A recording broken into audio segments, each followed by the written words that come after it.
We are going to be back on our regular schedule for homeworks and quizzes next week. So I actually just posted the next homework assignment, which will be about improper integrals and the arc length. And actually, we're mostly done talking about the arc length. I wanted to do just one more example, and then we'll go on to something completely different. But that stuff will not be on the homework for this week. I thought it might be fun. I just had one more example, and I wanted for you all to try this one since you never tried one before. I mean, last time. You try arc length of this guy here on the interval from 1 to 2.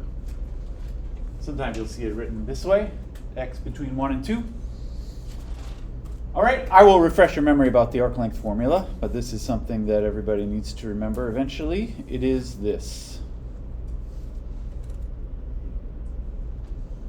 All right, my advice for this one, I have some advice, and that is, of course, you should begin by taking the derivative of that.